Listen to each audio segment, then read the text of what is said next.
back to KP's Kingdom, cooking with KP, and today, well, we don't actually have a name for this recipe.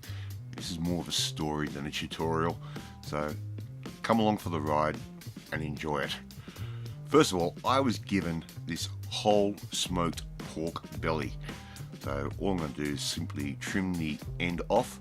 We have a friend of ours that has their own smokehouse, and we were given a ton of beautiful smoked pork.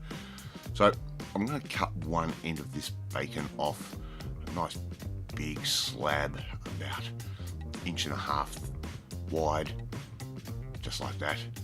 And what we ended up doing is we just keep cutting it into nice big chunks, and I went and cryovac that. If you haven't seen my cryovacking video, go back and watch that.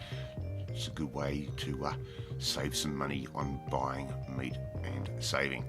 So one onion, simply just going to peel that, and all I did here is I just set the camera up, pushed record, and just went along and cooked a meal, just trying to make something out of nothing. I didn't want to waste that pork, I wanted to start using that up straight away. There's a lot of it, so simply just going to slice this onion up into nice little rings like that, and the obvious thing to do is throw that straight into the slow cooker.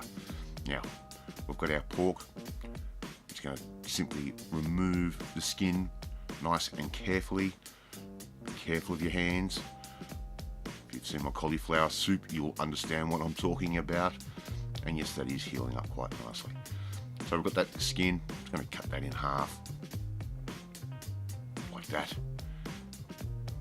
nice and carefully, and throw that skin in because that's got all that beautiful smoke flavour. I'm simply going to cut this bacon up into nice big chunks like I'm doing there. Right, and we're going to just put all of that straight into the slow cooker as well. Alright, I'm going to add a litre of chicken stock straight in on top. No need to add any other salt because that pork is quite salty.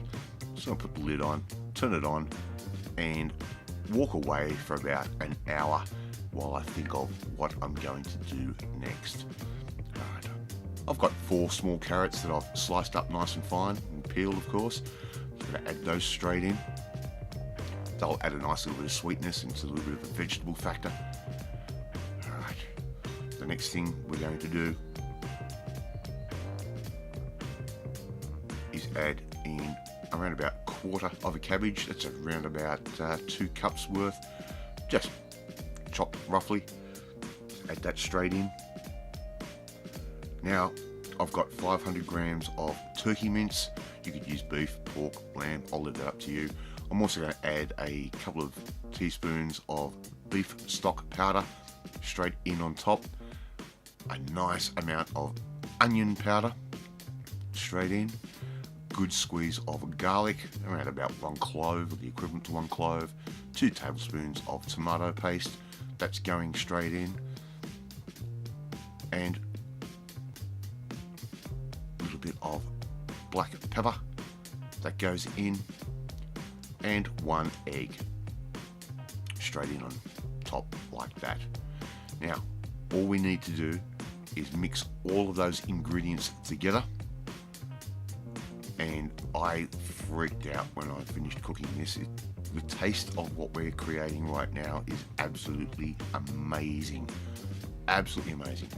Just use an ice cream scoop and scoop those out in little balls like that, straight onto some greaseproof paper on a tray, so it looks like that. Oven sitting at 180 degrees. They're going into the oven for about 15 minutes and they will cook off, and one of the best tasting meatballs that I have ever created. Unbelievable, absolutely beautiful.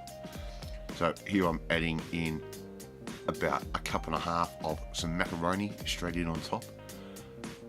Give that a good stir, just like I'm doing there, and this is going to help thicken up our sauce and all those juices. I'm going to remove the skin from the pork belly. We don't need that in there anymore. And there's our little meatballs, look at those. So simply all we're going to do is put those straight on top of all of that, and this just gives it another flavour and another dimension of texture. And these meatballs do end up being really tender to start with, and they just cook up even better in the slow cooker. So just arrange those on top like that, nice and easy. Lid goes back on, and we're going to walk away for around about another hour. Around about half an hour before we go, I'm going to add in some Mexican bean mix, so that's black beans and pinto beans and that sort of thing. And now we can serve up. Just get yourself a nice big soup bowl and just serve it up like that. This is how I create something out of absolutely nothing, and basically I'll create things out of necessity, because we had all that pork belly to use up and we did not know what to do with it. So you just create, nice and simple. So that's my story for today. Well, I'm showing you how I just create a recipe out of absolutely nothing. Thank you so much for watching this video. I hope you enjoyed it, and if you did, hit that like button. It gives me confidence. It should make you feel warm and fuzzy too. Hit that notifications bell. You'll be notified every time a new video goes up. How good does that look? More importantly, I want you to come and join the family, my family. Hit that subscribe button and you'll never miss another one of my videos again. I will catch you next time. Bye.